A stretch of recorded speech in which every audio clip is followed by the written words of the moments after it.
Buenas tardes, país. Bienvenido una vez más a Opinión Pública, que hoy se siente realmente regocijada, halagada de tener a mi diestra a un amigo de vieja data.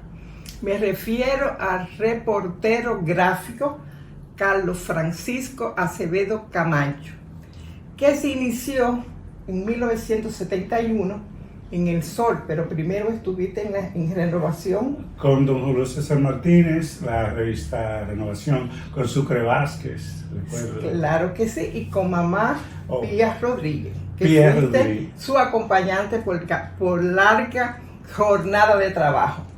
Pero aquí vamos a hacer como si fuera un equilibrio fotográfico y también histórico de toda la gesta que tú tuviste que presenciar, que ser testigo, y que pasarán seguramente de la memoria de Carlos Francisco Acevedo Camacho. Pero vamos a ver qué pasó con tu vida después de la pausa, de que usted no nos permita reflexionar de esos pasajes tan hermosos como fue la guerrilla de Camaño, como fue que tú fuiste el fotógrafo político de dos presidentes de la República, don Antonio Guzmán Fernández, y también de Salvador Jorge Blanco. Y el doctor Peña Gómez. Y el doctor Peña Gómez, que tú eras su amigo, y fue ese canalizador de todo ese referente que vamos a hablar en este programa. Vamos a hacer una pausa, enseguida volvemos con datos más importantes de esta entrevista histórica de hoy. Sentirse bien y ir a sus compromisos sociales. Visite siempre al mejor salón de esta capital. Salón Marcia Beauty Center. Está en la Rómulo Betancourt, esquina Cabonabo. Y para mayor información puede llamar a su teléfono 809-482-3239.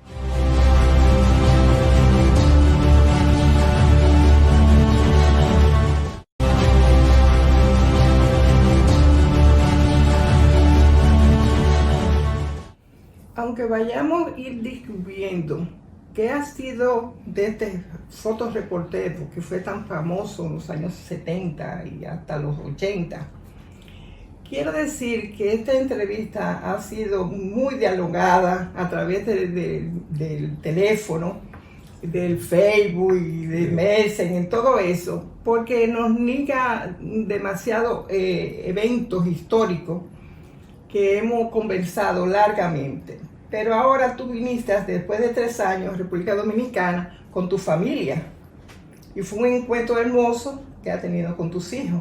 ¿Cómo fue ese encuentro ahora, un nuevo gobierno y todo lo que tiene que ver ese cambio de gobierno como lo prometió el presidente Abinader? Bueno, para nosotros es mucha esperanza, sobre todo lo que vivimos fuera. Porque muchas veces escuchamos noticias y dicen lo negativo y a veces hacemos caso a eso. Uno se siente tan alegre al regresar de nuevo a su tierra. Mis hijos que nacieron allá, ellos se creen más dominicanos que todo el mundo.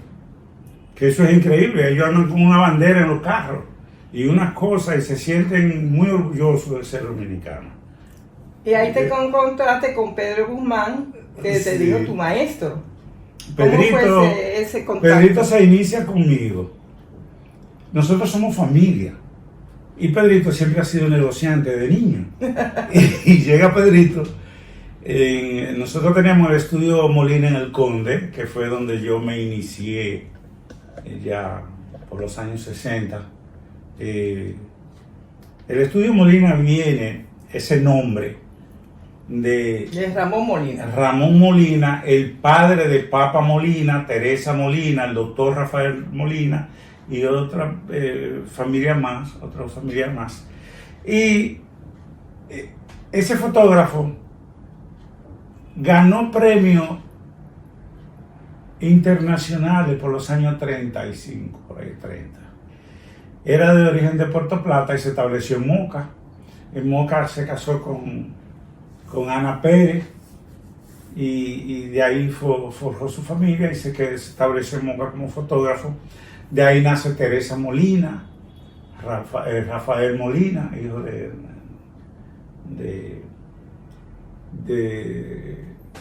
Ramón Emilio Molina, y era un excelente fotógrafo. Un fotógrafo antes era como un doctor. Hasta para tú tomar una foto tenía que hacer una cita previa con semana de anticipación. Era así. Esos son fotos de estudio.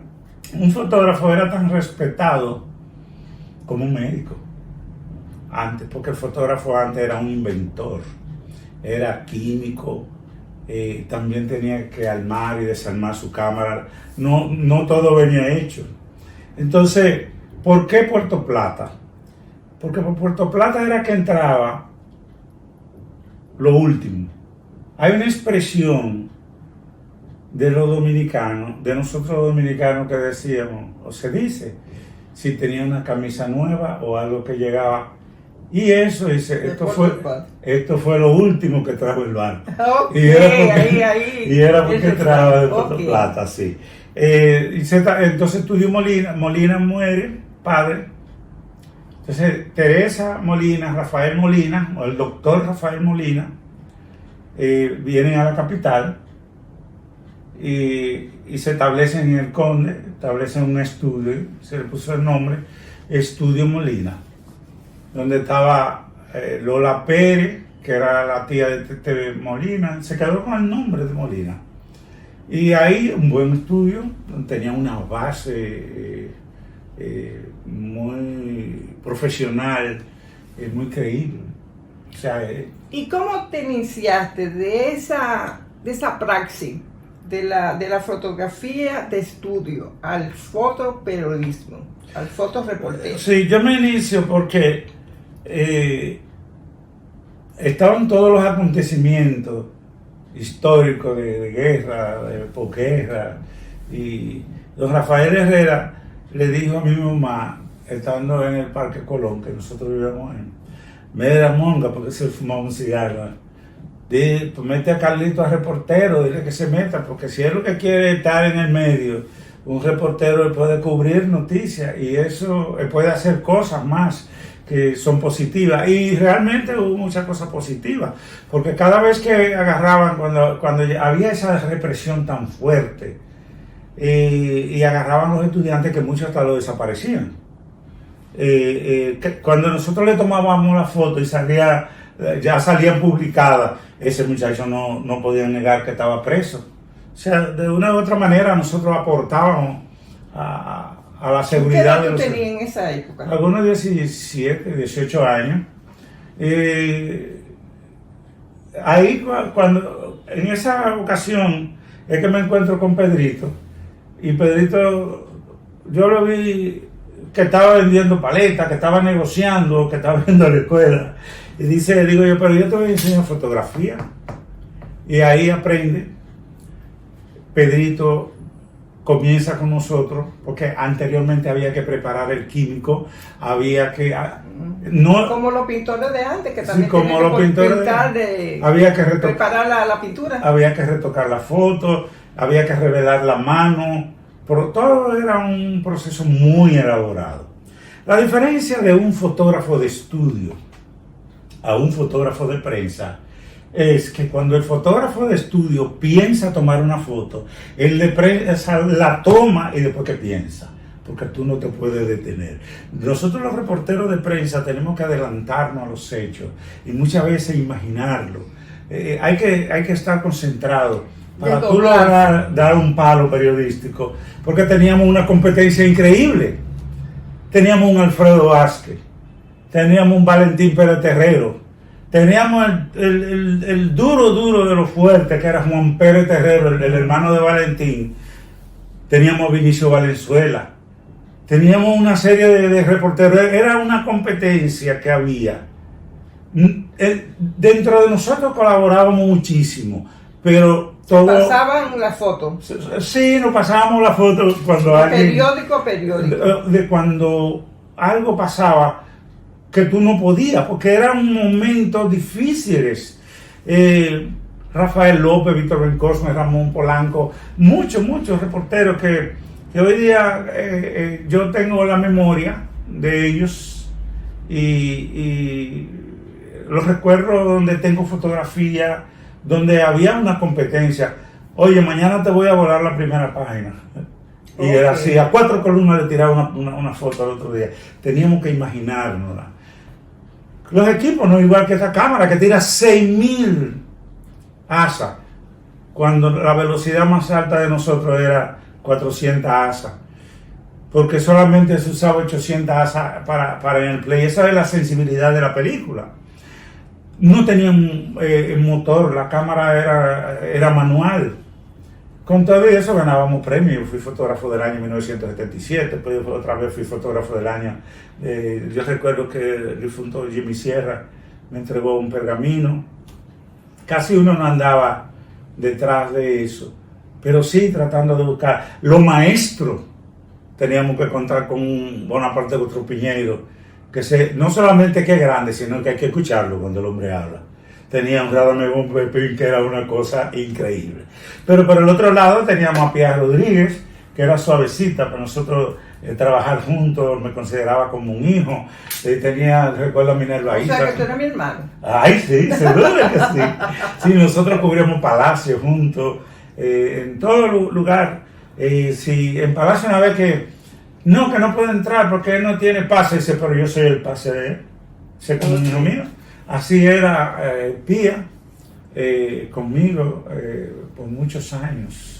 Desde el año... ¿Qué aprendiste de ella? De esa pionera. De Pía aprendí que se puede hacer muchas cosas a la vez. Por ejemplo, Pía iba a escribir una noticia y... Digo, yo lo sé, pero dime, díselo al público. Cuando Pía iba a hacer una noticia, Carlito, ¿qué fue que hablamos? Porque viene este tema, se va a entrevistar con fulano de tal. Entonces sí, dándose un retoquito en el carro cuando se paraba en un sitio porque no había tiempo. Tenía tú que salir del periódico corriendo. ¿Y cómo le decían los guardias de Balaguer a mamá? No, era muy respetada. No. Con la velocidad del carro. Para que no le dieran el palo, ella se iba adelante. Y ellos la dejaban. Eso era cuando. Era muy respetada. Sí, y porque ella sabía dónde iba. Y muy pocas personas sabían dónde el presidente se iba a parar o iba a hacer. Porque te decían que era un lugar y a veces no era ese sitio. Yo cubría mucho Palacio cuando habían entrevistas, cuando habían celebraciones, recesiones. Yo recuerdo una recesión de Oscar de la Renta en el año 1971, 72, donde ella fue que cubrió ese evento.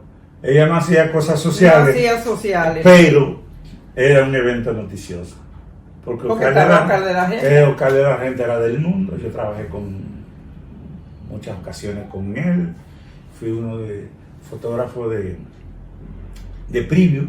Preview quiere decir que el año que viene es que viene la exposición, es que se va a hacer la exposición. Y ahora ya todo eso está preparado. Porque viene el año que viene. Entonces, para que no haya un espionaje industrial o algo, un escape, siempre eso era como un secreto de guerra. ¿Qué tiempo tú duraste con Bueno, cada año me llamaba 2 veces. Una vez, porque tampoco le interesaba que me conocieran otras personas, porque eso es un secreto. Okay. Sí, recuérdate que estamos hablando de millones. Oscar de la Renta muchas veces tartamudeaba, que un día le dije, yo sé por qué usted hace esto. ¿Y qué te dije? Entonces yo le dije, dice él, ¿por qué, Carlos? Digo, bueno, usted a veces tartamudea y eso se puede corregir. Modestia aparte, sí. Cuento porque son cosas ya han pasado años. Dice, ¿por qué? Digo, porque un día usted amanece en Francia, al otro día está en Italia, al otro día está en Rusia, después está aquí, cuando va a hablar el español ya lo va a tirar rápido, entonces no puede. Y era cierto eso. Era un hombre que tenía, él me contó que en una ocasión, en un año, él se ganó en Europa, fuera, casi 91 millones de dólares. ¿En una temporada? En una temporada, pero no solamente en pero Italia. no en Italia, en un sitio así. Y que en el otro, pero era un personal inmenso, la gente no sabe la dimensión. ¿Qué anécdota tú recuerdas de Oscar? O un día que me llama y me dice, Carlos, digo, sí señor, yo quiero comer comida dominicana. Y yo, sí, eso era como la coordenada diciendo. Entonces yo iba, digo, ¿qué usted quiere? ¿Comer pollo? ¿O quiere, dice, otra cosa? Un poco de... Si era pollo, lo llevaba a un sitio que se llama Malecón y nadie lo conocía, porque yo lo tenía en un rincón ahí. Ese un poco comía su... disfrazado. Sí, un poco ahí sentado. Después Cirilo, en el 809, yo llegaba, déjame ver cómo está todo, porque tenía la experiencia después de haber trabajado con dos presidentes y la experiencia de cómo se Pero sirve que tú una me comida. estás saltando. Vamos al principio. ¿Cuándo te encontraste con el señor Martínez de Renovación? Oh, Fue ahí cuando empezaste. Empezamos, fue cerca de última hora, donde me junté con él. Y yo creo, no recuerdo si fue en el edificio 10 o el edificio Barquero. Yo creo que fue en el 10. Sí, yo me encontré con él. Sucre Vázquez fue que hizo... Y eso era una revista increíble. En esa época. Era una de las mejores revistas porque el señor Martínez había estuvo exiliado muchos años en Venezuela, que estaba muy adelantado, y Cuba, que eran la meca Exacto. de Y de las revistas sobre todo. para la revista, y además que se parecía a la revista Hola de España, muchísimo. Y a otra, la revista Live, se parecía mucho. Cada vez que él hacía, yo estoy loco por conseguir en el Archivo General de la Nación. Buscar eso. Entonces de ahí me quedé trabajando con él, colaborando. Yo me convertí, Sucre Vázquez y yo nos convertimos en cazadores de noticias. Él era muy bueno, murió el año pasado. Muy bueno como periodista, como redactor.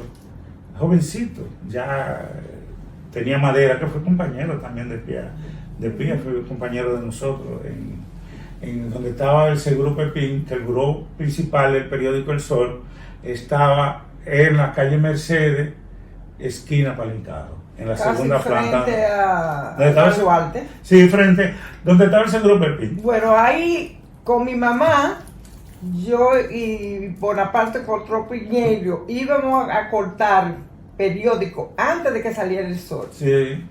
Porque El Sol salió con un 26 día de Duarte, de un 26 de enero. de 1971. Sí. Y yo me sentí parte de ahí porque yo iba Yo te recuerdo a ti y a Dani contando los periódicos para hacerlo los archivos. El archivo grande. Y El Sol nació con olor, decían. Sí, con olor. Era una cosa tan grande cuando salió eso. Que todo el mundo era esperando. Y por eso periódico. escogieron fotógrafos que tuvieran muchos detalles. Por ejemplo, ya ¿Tú sabes qué vamos a hacer, Carlos? Vamos a hacer una pausa para que tú me digas cuál fue tu experiencia en ese periódico El Sol que nació también a color. A color, sí. En ese momento. Un 26 de enero la gente, entonces aquel anuncio. Pero vamos a hacer la pausa enseguida para que me digas qué pasó ahí. Sí. Enseguida volvemos.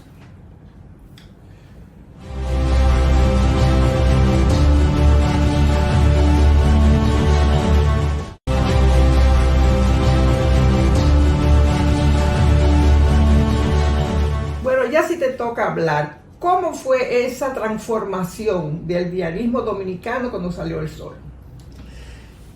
Cuando ese diario nació, vino con todos los avances, que era una impresión que tú la podías ver clarita, que antes era por punto. Esto vino en sistema ¿Pero 11. por qué era que tenía olor? Dime. Decían que el periódico, como era en Santiago, y yo estaba en el buró de aquí, Pero no solamente eso, las expectativas fueron tan grandes que yo creo que la gente no sintió el olor. Pero que después Máximo Mejía Rical, con La Voz del Pueblo, salió con algo así parecido. Pero el periódico El Sol fue fundado por un hombre, un empresario pensante, un hombre que en aquellos tiempos era un revolucionario, a pesar de ser un empresario rico, poderoso, y un hombre con una avanzada, que fue el hombre que... Revolucionario fue el hombre que trajo la tarjeta. Revolucionó el periodismo dominicano. El periodismo dominicano. Agarró todos los reporteros, en los que tiraban la foto. Por ejemplo, yo tomaba fotografía editada. Yo te tomaba una fotografía y no salía lo que yo quería, el preciso. Que el que iba a editar esa fotografía ya sabía lo que iba a hacer. Pero era que estábamos preparados. ¿Y ese está del Sol? Oh, ahí estaba... Con esas mujeres esplendorosas. Oh, ahí estaba Pía Rodríguez encabezando, Minerva Isa, Altagracia Rodríguez, Ángela Buten. Diablo. Sí. Pesadas. Sí, un equipo pesado. Los periódicos no tenían tantas mujeres, no como nosotros, tantas damas. Hizo camino al andar, el Sol. Sí. No solamente eso, que eran aguerridas, todas. Tanto te cubrían una rueda de prensa en un palacio, como algo, después fue que vino Conveniente, te cubrían algo social, pero estaban en una manifestación adelante corriendo también. O sea, esa fue la época gloriosa del periódico. El periódico El Sol, desde que salió le tuvo envidia a todo el mundo, todos los medios, los gobiernos. Por ejemplo, Balaguer no quería saber del periódico El Sol, para nada. Los anuncios, le bloqueaban los anuncios, no le daban anuncios, pero como quiera el periódico salía, era un periódico grande. Después, cuando comenzaron los accidentes, a mí me daban 2 páginas para que retratara todos los accidentes, para que la gente se diera cuenta qué tan peligroso y qué tan dañino era manejar sin control. Era un periódico que tenía muchas sesiones, diario de la calle, de cosas que ocurrían. Y Bocadillo. Sí, Bocadillo de Feminario Belial. Estaba Lipe Collado, espérate, Justo Castellano Díaz. Era un staff periodístico. Federico Melobae, en deporte Justo Castellano Díaz, Vinicio Valenzuela, que era de San Juan de la Maguana, un excelente fotógrafo deportivo, silencioso, pero cuando ese hombre iba al Palacio de los Deportes se comía, era primera página para él. Vinicio Valenzuela, era un periódico había un compañerismo muy fuerte, de familia y de cuidado. En ocasiones, una vez me quedé yo atrapado en el cementerio nacional, el cementerio de la Máximo Gómez, y eran las 10 de la noche, y el mismo Radamés Gómez Pepín fue a buscarme. Y entonces alguien dijo, detrás de la tumba de Balaguer, porque cuando yo vi el tiroteo, entonces comenzó a llover, eso fue como a las 5 o 6 de la tarde, no pude salir de tan fuerte el tiroteo, me metí ahí, y allá fue Radamés a buscarme. Y yo oía que me voceaban Carlito en la noche. Si salía, yo creía que los guardias me iban a tirar, porque era de noche, yo andaba vestido de negro y tenía todo en mi cámara, parecía más un militar, no me atrevía a salir y pasé mucho. Tú sabes, en ese tipo de cosas. El periódico tenía cosas agrias y dulces, como uno dice. Las agrias fue cuando tú fuiste el único reportero gráfico que subiste a Caracoles con Camaño. ¿Cómo fue esa experiencia? Cuéntalo al público televidente. Bueno, después de tantos años, la primera persona que me entrevista, porque se han escrito como 15 libros, y nadie me ha preguntado. Yo recorrí... Yo te lo estoy preguntando. Sí, no, tú lo haces, la gracia tiene la primicia. Yo comencé a ver el testero de Mejía, cubrir los primeros incidentes, el primer alcalde como evidencia tenía una escopeta guardada en un saco. ¿Por qué? Apellido, porque él había participado en el primer enfrentamiento. Okay. ¿Que murieron quiénes? Que tuvo Francis Camaño, Coronel Camaño, con los militares de Puerto en esa sección. Ahí hubo 2 muertos, porque era, imagínate, la superioridad de esta gente era el doble. Y este alcalde fue a apuntarle, a tirarle, y Claudio, años después, hablo yo con Claudio Camaño. Digo, Claudio, ¿qué fue lo que pasó? Dime cuenta, porque yo estuve ahí y me contaron esto, y dice, sí, fue cierto. El alcalde me fue a apuntar con la escopeta, y yo, que estaba apuntado en un sitio, le partí la escopeta en 2.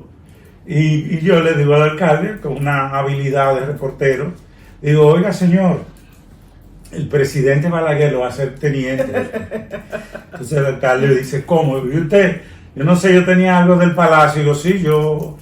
Que usted iba con mamá al palacio. Iba así como reportero del palacio, y él creyó que era que yo trabajaba en el palacio.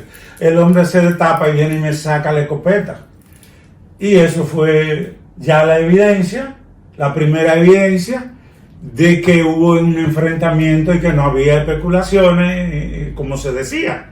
Pero cuéntale, ¿por qué fue el único que subió a Caracoles? ¿Por qué fue que tú fuiste? A las montañas de Ocoa. Yo pienso que a mí me eligieron porque era uno de los reporteros que más estaba entrenado en resistencia. Yo participaba como nadador, me mantenía en entrenamiento todo el tiempo, porque un reportero tiene parte de militar. Una cámara es como un fusil para nosotros, donde debemos asegurar el tiro, porque no es como ahora, que tú la puedes tirar. Antes tú tenías que asegurarlo, el movimiento, tenías que tener pulso.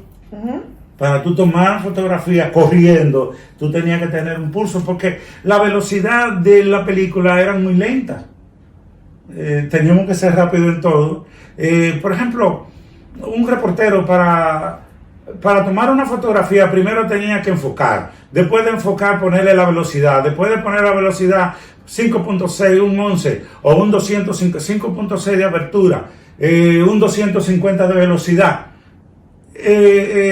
Muchas veces poner la distancia, estamos a 30 pies, a 20 pies, cuando tú no podías enfocar porque el policía te podía matar también, o el militar en ese momento te podía, ahí entonces nosotros, tú tenías que pensar todo eso en fracciones de segundo. Esa es la habilidad que yo creo que tiene un reportero, y no detenerse a pensar. Por ejemplo, yo tengo el miedo atrasado, yo tuve que ir a un psicólogo. ¿Por qué? Porque yo hacía la cosa y yo no me asustaba, y cuando yo iba a mi casa, hasta me caía de la cama. Tú sabes, llegaba un momento que me tiraba y me espantaba. Y era porque yo en el momento no lo sentía, pero después que yo estaba tranquilo en mi casa, eran tiroteos fuertísimos, donde te mataban gente al lado. La gente hoy día oye hablar de muertos, pero era una cosa horrible. Y te decían, te voy a matar, y te tiraban, ¿tú entiendes? Y había ciertas cosas que uno hacía. ¿Y con qué te entrevistaste en la montaña de Ocoa? En la montaña de Ocoa yo hice el recorrido. ¿Tuviste Detrás, caballo? traté. Esa era mi intención, porque yo conocía a Francis. Francis se retrataba en el estudio Molina en el Conde, frente a la Curacao. Ahí se retrataban todos los militares, altos militares, incluyendo a la familia Bosch, que vivía en la calle Polvorín. Entonces, uno conocía, pero también yo pienso que yo sentía que sí Camaño venía ahí, porque se estaba esperando. Eso de que muchos políticos lo negaron. ¿Y con otros guerrilleros? ¿Tú no tuviste? Yo traté, porque los tiroteos, en ocasión, estaba yo en la horma, y llegaron unos helicópteros, estando los guardias ahí bombardeando y aviones bombardeando la misma área donde estaban los mismos militares. Dice la gente que Camaño se inmoló. ¿Qué tú crees de ese concepto histórico? No. Camaño salió, eso fue falta de información. La muerte de Camaño, del coronel Camaño, recuérdate que primero tuvieron los palmeros, el 12 de enero, los palmeros, ese equipo con Amaury Germán Aristi, La Chuta, ¿Tú Plinio cubriste ese acto histórico? Sí. Yo no llegué al punto, porque yo iba como relevo a las 3 de la tarde. Yo me acuerdo que estaba, Bonaparte narrando sí. directamente de allá. Que decía, volando bajitamente. No, quien dijo eso es un amigo, un colega, Héctor Amparo. Ah, sí, era Héctor Amparo. Héctor Sí, Amparo, que fue, volando bajitamente. Era que estábamos bombardeando ahí mismo. Exacto. Estábamos bombardeando ahí. Y eran acontecimientos muy fuertes. Y las mujeres no tenían miedo tampoco. Yo recuerdo. Mamá está por ahí también. Sí. Oye, ¿qué pasa? A nosotros nos tiran adelante porque nosotros, los reporteros, tenemos como cierto sentido cuando tú tienes experiencia. Y yo decía tierra. Eso significaba que había que tirarse al suelo, porque es muy difícil que te den un tiro en el suelo. Y ya sea que el agua te moja, que te sucio, yo me tiro. Eso no es. Entonces usted oye, hay personas que son un tiro y lo primero que hacen es, eso no. Lo primero que yo hago es que me tiro al suelo y entonces, por eso estoy vivo. Los tiros todo en la normal. El 28 de febrero del año 1974, el primer día de cuando yo creo que era un acuerdo de la dignidad, no sé qué era, que también estaba el profesor Juan Bosch. Bueno, el asunto es, ahí nació el Acuerdo de Santiago. En 74. Entra el reverendo Langel por la cabeza del puente Francisco de Rosario Sánchez con 2 carros tirando ráfagas y rompieron la multitud. Ahí hubieron muertos, heridos. Meterse por la misma multitud de donde estaba celebrándose eso. Ese día yo retraté los heridos, todo.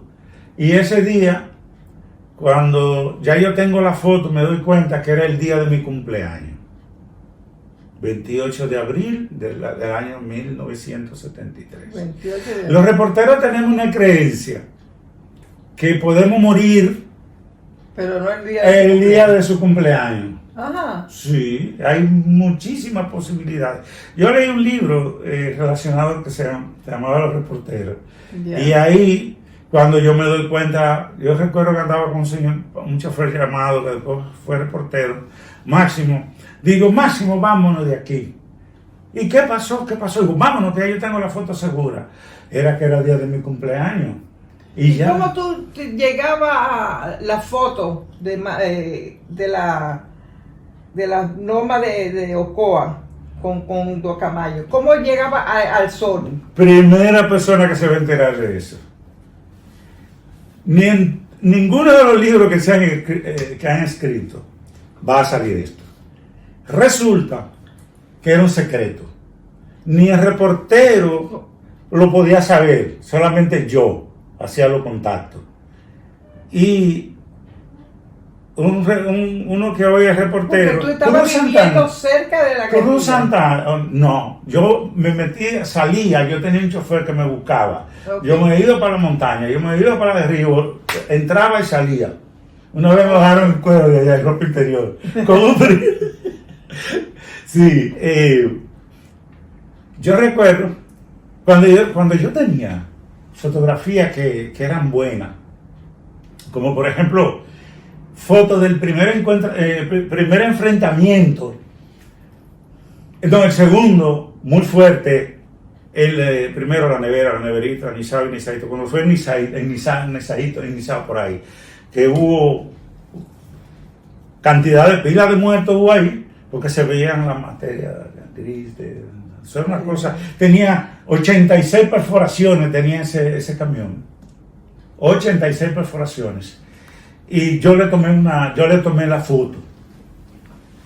Inmediatamente, y para el militar ya le hago el mismo cuento. Estas fotos van para el Palacio. Vuelvo otra vez. Estas fotos van para el Palacio. Y logré hacer la foto y el camión y todo. Un periodista después dice que eran chivos que venían. Y no, eso es mentira, porque yo estaba ahí. Ese periodista que está hablando de eso estaba en un bar de San José de Ocoa. No estaba cubriendo como yo. Resulta que cuando yo bajaba con ese material, el pie de foto se lo hacían allá, aquí, en la capital, en el buró del periódico El Sol aquí. Porque era un riesgo que yo no sabía si esa persona la habían seguido y él se quedara con esa fotografía y se la quitaran, o descubrieran la manera de cómo yo la enviaba. Yo buscaba un jeep, buscaba un transporte, la goma que supuestamente se iba a usar para reponer se llenaba de lodo por toda parte. Hasta grasa le ponía yo, porque fuera a agarrarla no tuviera ninguna brega y se arrepintiera y no le pusiera la mano a eso. Entonces eso se montaba, se ponía y ahí iban las notas de prensa.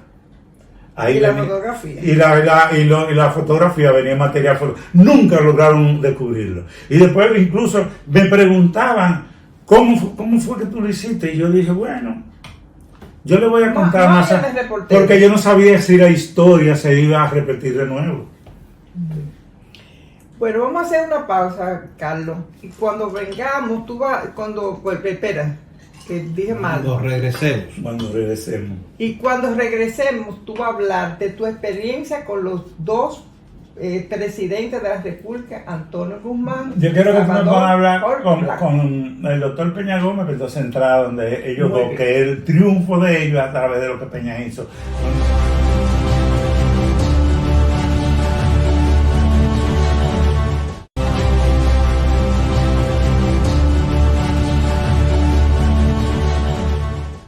Carlos, fue una grata experiencia tuya venir con tu amistad con José Francisco Peña Gómez, que te introduce a ser el fotógrafo político de la campaña del PRD, tanto de Jorge Blanco como de Antonio Guzmán. ¿Cómo fue esa experiencia en tu vida? La experiencia mía del doctor José Francisco Peña Gómez viene desde que yo, de muy jovencito, muy niño, le transportaba, era el que le llevaba los libros. Cuando el doctor Peña Gómez lo perseguían y él no podía decir dónde estaba, el doctor Peña Gómez devoraba libros como un lobo, como uno dice.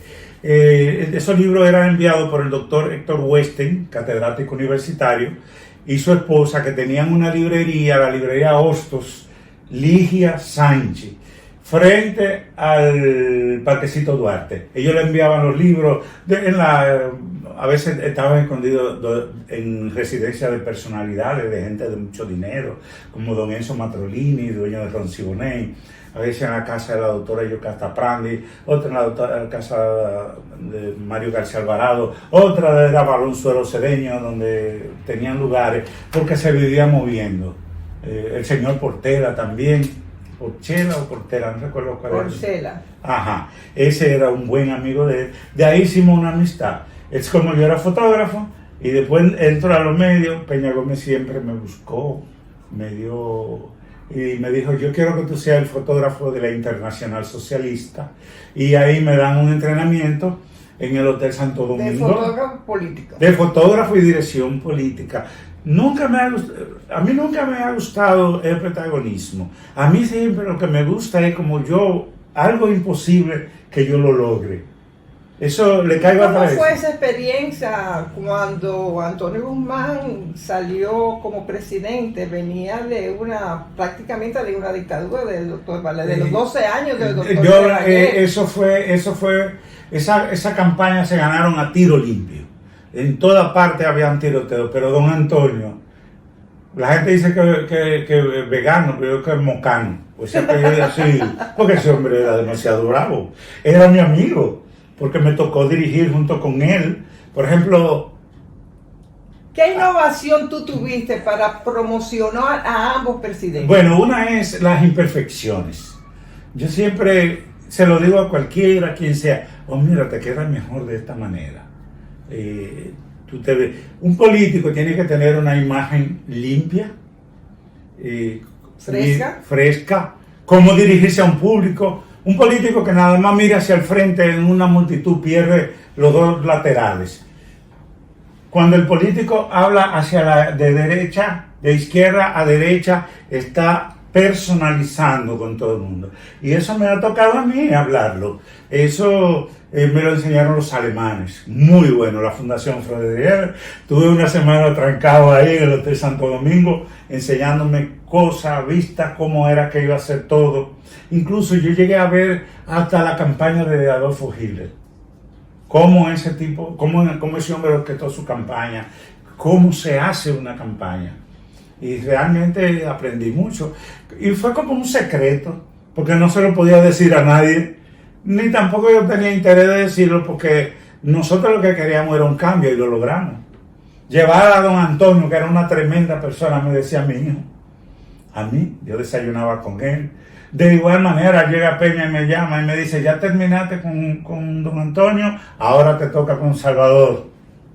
Tengo el primer día de campaña de don Antonio, el primer día de campaña de Salvador Jorge Blanco. Dormí en su casa, igual que me consideraban como un hijo. Él fue mi compadre, donde no podía haber un viaje o algo que no me llevaran a mí. Soy una persona completamente leal. Yo digo que no cambio a un amigo, ni lo traiciono. Ni políticamente tampoco me cambio de un lugar para otro. Mantengo mi posición. O sea, tú fuiste PRDista en ese momento. Sí, PRDista todo el tiempo porque era una lucha. Ahora yo soy del PRM, pero más con Atuey. Porque Atuey era mi hermano, mi amigo. Atuey es uno de los hombres que yo más le agradezco porque me tuvo confianza. Atuey era una sapiencia, era un hombre que sabía dirigir una campaña, era un hombre aguerrido. Por ahí no se puede entrar. Entonces Atuey, que era el jefe de campaña, dice, el candidato va a entrar por ahí sin preguntar al candidato. Atuey cuando decía algo y decían que era altanero, no, don de mando. Tenía un don de mando. En los años que yo estuve trabajando con él, siendo mi amigo, él iba a New York y me buscaba. La primera llamada era para mí. ¿Cuál es tu evaluación de ambos gobiernos? ¿Qué le ha aportado a la República Dominicana esos dos gobiernos? Yo diría que la democracia, el regreso de los exiliados políticos, que fue una promesa. Nacionalizar el oro, que yo tengo fotos ahí del oro. Sí, verdad. Sí, nacionalizar. Sí.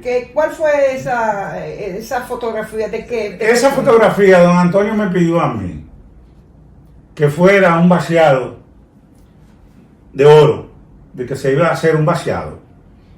Yo tengo corte militar cuando tengo que hacerlo. No me gusta hablar de estas cosas, pero sí. ¿Y dónde mando? Y sé hacerlo. No querían que yo hiciera la fotografía. No, que usted no puede. Digo, te llevo preso. Sencillo, tomo esto aquí entero y con ustedes muertos. Digo, eso uno lo dice porque usted tiene que obedecer a un presidente y el presidente tiene que saber que tiene gente de confianza. Y yo me tuvieron que... Sí, pues entonces. Se hicieron 14 vaciados de oro. Digo, que no puede quedar nada, ese oro no está ahí. Y yo hasta que no tiren en la última barra, yo la voy a estar retratando. Esas barras no eran barras pequeñas, yo la veía grande, no sé por qué se ponían pequeñas. Lingote, unos lingotes de oro. Se hizo el vaciado, ahí está, es la única foto que hay. Y se la hice yo. Tú la tienes, ahí te la vamos a presentar en este programa. Sí, cuando le decían a don Antonio, le decía que era doré. No era doré. Era oro 18 y 14. se lo estaban llevando directamente fuera del país. ¿Quién se lo llevaba? La Rosario Dominicana. Cuando don Antonio compra la mina, porque esta gente sabe muchísimo, cogieron el oro que estaba a $700 la onza Troy y la bajaron, la dispararon a 200, que la producción no cubría la producción, para tumbar y retomar la mina de nuevo. No es una mina, esa mina tiene 500 años sacando oro y no se termina, Montenegro, y todavía sigue. Nosotros estamos arriba de una mina de oro que no nos conviene, porque el verdadero oro de nosotros es el turismo. No destruye el medio ambiente ni destruye la naturaleza. Eso tenemos que estar de acuerdo. La cosa que trae más pobreza es una mina de oro y un batey. No se sabe por qué. Las dos cosas producen muchísimo dinero, pero cantidad de pobreza. Llega la pobreza. ¿Cuándo te fuiste de República Dominicana y por qué? Queda un minuto. En el año 1987, yo decidí irme a los Estados Unidos porque yo fui a estudiar química fotográfica. Yo tenía mi estudio aquí, un laboratorio que trabajaba profesional con 19 empleados, a todos los fotógrafos, pero se iba la luz, era un desastre. Me voy a los Estados Unidos y finalmente logro ser el fotógrafo de Hillary Clinton, ser el fotógrafo de Chuck Schumer, ser el fotógrafo que cambió en los años 90 que los políticos norteamericanos usaban fotografía blanco y negro. Yo vengo con esta fotografía full color, un dominicano, que fue Guillermo Linares, que el primero que lanzamos, y de ahí en adelante nosotros tenemos más de 12. Guillermo Linares fue un concejal dominicano. Concejal, ex concejal, pero después ha ocupado altos cargos, y además un hombre que avanzó mucho, porque tiene un máster. ¿Cuál fue tu trabajo con Hillary?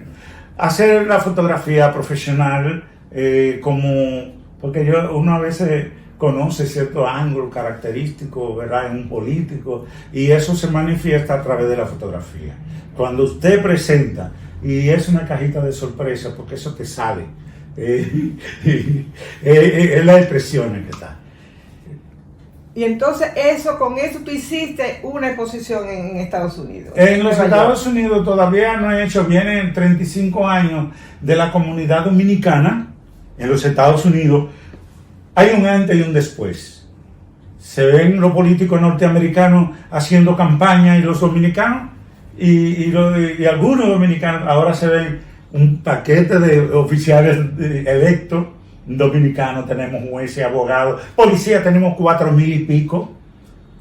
El país con más alto número de emigrantes lo tenemos, que son oficiales incluyendo mi hijo, ¿entiendes? Claro.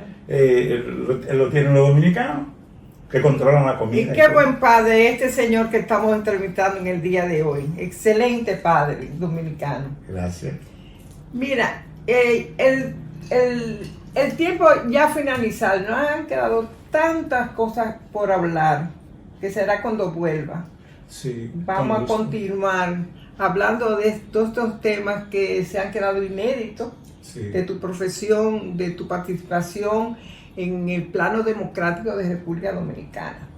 Yo te voy a desear mucho éxito y que esta estadía en República Dominicana sea lo más placentera para que vuela, no de 3 años, bueno, tuvo la pandemia de por medio. Venimos pronto con una exposición. Con una exposición, que te dije que te iba a ayudar. Yo te agradezco y quiero que tú sepas que es la primera entrevista. Todo lo que yo he dicho aquí, alguna vez en medio que no, muy poca cosa, no lo había expresado en ningún medio de comunicación, por la confianza, como una familia. Trabajé muchos años con Pía, quería muchísimo, y yo te elegí. Tú lo sabes que hace un año, mira, yo quiero hacer algo contigo, que tengo un programa, y hay muchas cosas más que ustedes van a saber de mí, porque lo que yo hablo va acompañado de fotos, que es, presenta muy buen grabado y te ahorrarás 1000 palabras, decía Confucio. Así que gracias por la invitación. Gracias, Carlos Gracias a usted. Francisco Acevedo Camacho, por estar en este programa, Muchas dándonos gracias. toda su versión de esos hechos históricos que han acontecido y que tú has sido un testigo ocular de esos trascendentes hechos. Para mí ha sido un testimonio. Muchas gracias por estar aquí, y a ustedes, amigos, será como siempre el próximo domingo, donde yo de nuevo les encuentro en otra opinión pública. Hasta entonces.